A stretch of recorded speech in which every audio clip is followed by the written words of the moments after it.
আমি এক প্লেট ভাত খেতে চেয়েছিলাম, আমি একটু চিকিৎসা চেয়েছিলাম, আমি বাঁচতে চেয়েছিলাম। এটুকু চাওয়া কি আবার অনেক বেশি? আমি একটা ছোট্ট মানুষ, আমি কি করে ভুল করেছি? আমি কি কোনো অপরাধ করেছি? আল্লাহ আমাকে এত কষ্ট কেন দিচ্ছে? আমি খেতে পারি না, এই যে আমার টিউমার, গলায় অনেক ব্যথা, আমার মুখের মধ্যে টিউমার হয়েছে গলা পর্যন্ত। আপনারা ওর যে কোলে টাকাগুলো দেখছেন, এই টাকাগুলো আপনারা সম্পূর্ণ দেশবাসী সাহায্য করেছেন ওর চিকিৎসার জন্য। এই যে এক প্লেট ভাত ও খেতে পারে না, এক প্লেট বলতে গেলে কি অল্প কটা ভাত ও খেতে পারে না, ওর মুখের মধ্যে হেমানজিওমা টিউমার, ওর বাংলাদেশে কোনো চিকিৎসা নেই।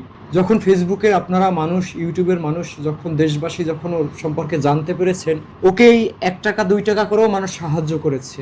এক একটা নোটের পিছনে হাজার মানুষের বাকি শত মানুষের গল্প আছে, যারা 1 টাকা করে দিয়েছে, যারা 5 টাকা 10 টাকা করে দিয়েছে। একটা 1000 টাকার নোট হইতে সেইখানে নাইলেও 100 মানুষের গল্প আছে, পরিশ্রম বাকি দোয়া, অনেক গল্প আছে। আপনাদের প্রতি কৃতজ্ঞতা যে এই ছোট্ট মাসুম বাচ্চাটাকে বাঁচানোর জন্য আপনারা এগিয়ে এসেছেন। আরও একবার ওর জন্য এগিয়ে এসেছিলেন 2025 সালে। ওর ভারতে 2বার চিকিৎসার জন্য দেশবাসী সাহায্য করেছিল, সেই সাহায্য থেকেই ওর ভারতে অপারেশন হয়েছিল। এখন ভারতের অপারেশনে ব্যর্থ হয়েছে কিছুটা, এখন ওর চায়নাতে চিকিৎসা আছে। ছোট মাসুম বাচ্চাটার ভিডিও দেখে আপনারা ওকে আবার সহযোগিতা করেছেন। এই কৃতজ্ঞতা আসলে ওর পরিবার আপনাদের জানাতে পারবে না, আমিও হয়তো বা জানাতে পারবো না, কিংবা ও হয়তো বা কোনোদিন এই ঋণ পরিশোধ করতে পারবে না। ও ওর বাবা মার সন্তান, আমারও সন্তান না, আপনাদেরও সন্তান না, কিন্তু আমি বাকি আপনারা যে ওকে সন্তান মনে করে যে এগিয়ে আসছি, একবার বিদেশ চিকিৎসার পরে আবার ওর বিদেশ চিকিৎসার জন্য যে এগিয়ে আসছি, এবং সেটা চায়নার মতো দেশে ওর আজকে ভিসার অ্যাপ্লাই হয়েছে। তো ভিসার অ্যাপ্লাই হয়েছে, আপনারা দোয়া করবেন ওর জন্য ভিসাটা অতি দ্রুত পাওয়া যায়, এবং আপনারা পরবর্তীতে চায়না যাওয়া এবং অপারেশন করা, ওর কিন্তু 2টা অপারেশন লাগবে চায়নার মতো দেশে। তো আপনারা ওর পাশে থাকবেন, এতটুকুই চাওয়া। আমি বিশ্বাস করি এই বাংলাদেশের মানুষ যদি ওর জন্য এগিয়ে আসে, ওর যে একটা আকুতি বেঁচে থাকার বাকি একবেলা ভাত খাওয়ার নিজ হাতে, ও কিন্তু সিরিঞ্জের মাধ্যমে খায়, এই স্বপ্নটা আসলে পূরণ হতে পারে। আপনাদের কাছে এই বলে কৃতজ্ঞতা যে আমি একটা সময় টিভির ইন্টারভিউতে বলেছিলাম যে আমি টিএসসিতে ফুটপাতে পড়ে থাকা, মাথার অর্ধেক নাই, চোখ নাই, এই যে পচাগোলা রিয়াদের, বাংলাদেশের মানুষ জানে, টিভি চ্যানেলে, সব টিভি চ্যানেলে নিউজ হয়েছে। সেখানে আমি একটা ইন্টারভিউতে বলেছিলাম বিভিন্ন টেলিভিশনের, যে আমি ওর জন্য 94 পয়সা সাহায্য পেয়েছি। সেই 94 পয়সাকে যখন আমি সুন্দর করে টেলিভিশনে বললাম, সেই নিউজের ধারায় 10 টাকা এবং 5 টাকা এবং 1 টাকার সংখ্যা মিলে 3 লক্ষ টাকার কাছাকাছি হয়েছিল। তো সেই গল্প বাংলাদেশের অনেক মানুষ জানে। বাকি এই আবরারের কিছুদিন আগে চিকিৎসা করেছিলাম চায়নার মতো দেশে, দেশবাসী 2 টাকা 5 টাকা 50 টাকা 100 টাকা করে আমার ভিডিও থেকে 25 লক্ষ টাকা সাহায্য করেছিলেন। সে আবরার চায়নার মতো দেশে, বাংলাদেশের চিকিৎসা ছিল না, সুস্থ হয়ে বাংলাদেশে ফিরে এসে এখন সে স্বাভাবিক জীবনে আছে। এই মরিয়মকেও চাইলে আমরা একটা স্বাভাবিক জীবন কিন্তু উপহার দিতে পারি। ওর চাওয়াটা কিন্তু অনেক বেশি না, একটা শিশু চেয়েছে তার বেঁচে থাকার আকুতি আপনাদের কাছে করেছে, বাকি আমার কাছে করেছে ব্যক্তিগতভাবে, তারপরে আমি আপনাদের কাছে উপস্থাপনা করলাম।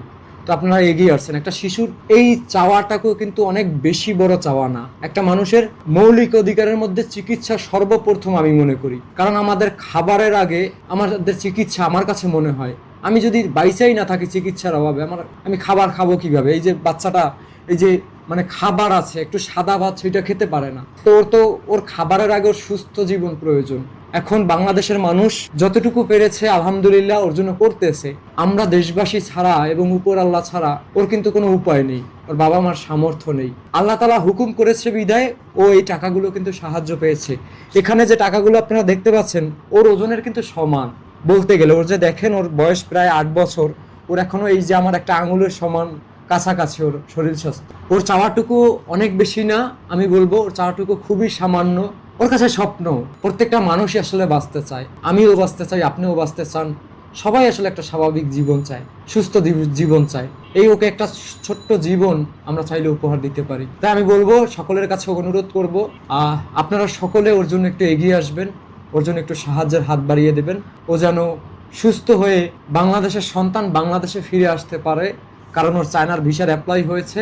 দোয়া করবেন ওর ভিসাটা যেন হয়ে যায় এবং ওর চিকিৎসা টাকা যেন ম্যানেজ হয়ে যায়, এবং ও যেন সুস্থ হয়ে বাংলাদেশের মেয়ে বাংলাদেশে ফিরে এসে আপনাদের আবার বলতে পারে যে আঙ্কেল আন্টি আমি সুস্থ হয়েছি, বাকি আমি এখন খাবার খেতে পারি। চিকিৎসার অভাবে অনেক মানুষ মারা যায়, কিন্তু চিকিৎসা এবং খাদ্যের অভাবে দুইটা একসাথে খুব কম মানুষ মারা যায়। এই বাচ্চাটা খেতে পারে না। আমাদের সন্তানরা আসলে যখন অসুস্থ হয়ে যায় আমরা পাগলের মতো করি।